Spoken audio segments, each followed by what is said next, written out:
예, 12월 16일 금요일 말씀 묵상입니다. 전도서 10장 12절부터 20절까지고요. 요절은 12절입니다. 지혜자의 입의 말들은 은혜로우나 우매자의 입술들은 자기를 삼키나니. 아멘.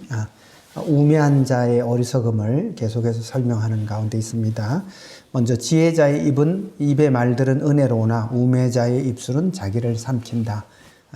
말을 똑같이 하지만 그 말의 결과는 너무나 다르다는 겁니다. 지혜자의 말은 은혜로우나 다른 사람에게 은혜를 끼친다라는 겁니다. 유익을 끼치고 이롭게 한다는 거죠. 그러나 우매자의 입술은 다른 사람은커녕 자기를 먼저 삼킨다라는 것이죠. 그래서 지혜자의 말은 사람들에게 은혜, 즉 유익을 끼치고 이롭게 하고, 우매자의 입술은 자기 스스로를 멸망하게 할 뿐더러 다른 사람에게도 해를 끼친다라는 겁니다.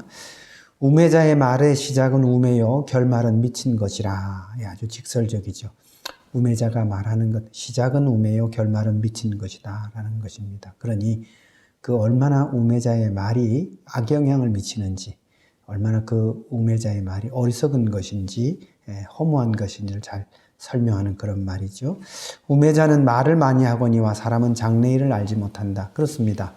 이렇게 저렇게 이야기를 많이 하지만 정작 사람은 한치 앞의 일도 내다볼 수 없는 게 사람입니다. 미래를 누가 어떻게 알겠습니까? 다만 습관적으로 혹은 우리가 가지고 있는 어떤 지식을 가지고 대략 이렇게 될 것이다 라고 생각하고 추측하는 것뿐이죠. 자연의 섭리야 그렇지만 우리가 인생이 나아가는 일들을 어떻게 알겠습니까? 그런데도 우매자는 마치 다 아는 것처럼 그렇게 한다라는 겁니다. 우매자의 수고는 자신을 피곤하게 할 뿐이라. 그렇습니다.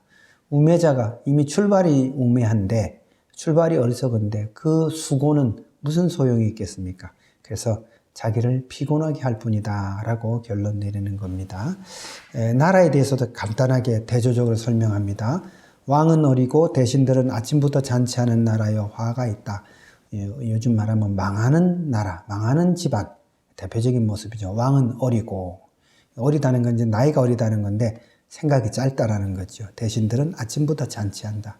그러니까 일에는 관심 없고 쾌락에만, 대신들이 이런데, 왕이 이런데 그 나라가 어떻게 화가 없겠습니까?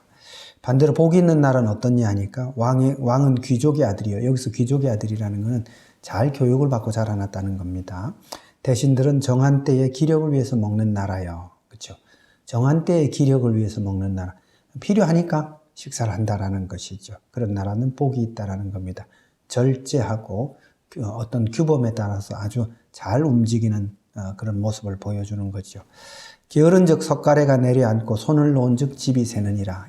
게으름 이런 것들은 결국 망하는 길이다라는 겁니다. 이런 것들이 모두 다 지혜자가 아닌 우매자들이 행하는 길이라는 겁니다. 성도 여러분, 지혜자는 하나님을 아는 지혜고 우매자는 하나님을 모르는 우매인 것입니다. 하나님을 모르면 세상 헛된 것에 정신을 잃게 됩니다. 그게 바로 우매한 사람이라는 것이죠.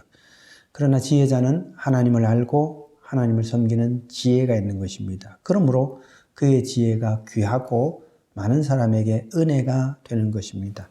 성도 여러분, 우리는 모두 다 하나님을 아는 지혜, 하나님을 섬기는 지혜를 잊지 말고 끝까지 붙들고 나가시고 지혜자로 살아가시길 주의 이름으로 축원합니다. 감사합니다.